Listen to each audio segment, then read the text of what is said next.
तर गोष्ट आहे वडनेर भैरव या गावाची। शेकडो वर्षांचा इतिहास अंगा खांद्यावर घेऊन मिरवणारे वडनेर भैरव। नमस्कार, मी आकाश आणि आज आपण आलोय चांदवड तालुक्यातील सर्वात मोठी ग्रामपंचायत असणारे वडनेर भैरव या गावाला। पूर्वी वडनेर आणि भैरव ही दोन वेगळी गावं होती। नदी लगत असलेल्या वडाच्या झाडांचा समूह म्हणजे वडनेर आणि भैरवनाथाच्या मंदिरामुळे त्या गावाला भैरव असे नाव पडले होते। पण कालांतराने दोन गाव एक झाले। त्यात होळकर आणि शिंदे यांच्या घराण्यातील एक व्यवहारी नोंद सापडते।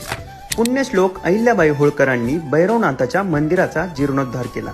तेव्हापासून ही दोन गावं कायमची एकत्र यावी यासाठी ग्वाल्हेरच्या शिंदेंना त्यांनी वणीच्या महसूलमध्ये असलेल्या वडनेर गावच्या बदल्यात चांदवड महसूलमध्ये पाचोरे, शिरवाडे आणि आहेरगाव दिले। नेत्रावती नदीकाठी वसलेले हे गाव मल्लांसाठी 12 बलुतेदारांची बाजारपेठ, द्राक्षबाग, पानमळ्यांसाठी प्रसिद्ध आहे। ही संत जीवनेश्वर काळूबाबा यांची जन्मभूमी आहे।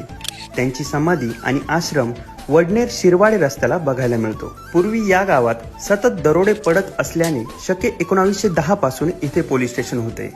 त्यामुळे स्वातंत्र्य चळवळ बळावल्याने स्वातंत्र्य सैनिकांचे गाव म्हणून पण ओळखले जाते। इथले भैरवनाथाचे मंदिर, तिथला सभा मंडप तर अगदीच बघण्याजोगा आहे।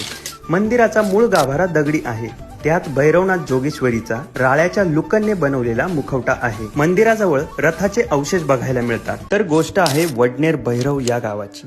शेकडो वर्षांचा इतिहास अंगा खांद्यावर घेऊन मिरवणारे वडनेर भैरव। नमस्कार, मी आकाश आणि आज आपण आलोय चांदवड तालुक्यातील सर्वात मोठी ग्रामपंचायत असणारे वडनेर भैरव या गावाला। पूर्वी वडनेर आणि भैरव ही दोन वेगळी गावं होती। नदी लगत असलेल्या वडाच्या झाडांचा समूह म्हणजे वडनेर आणि भैरवनाथाच्या मंदिरामुळे त्या गावाला भैरव असे नाव पडले होते। पण कालांतराने दोन गाव एक झाले। त्यात होळकर आणि शिंदे यांच्या घराण्यातील एक व्यवहारी नोंद सापडते। पुण्यश्लोक अहिल्याबाई होळकरांनी भैरवनाथाच्या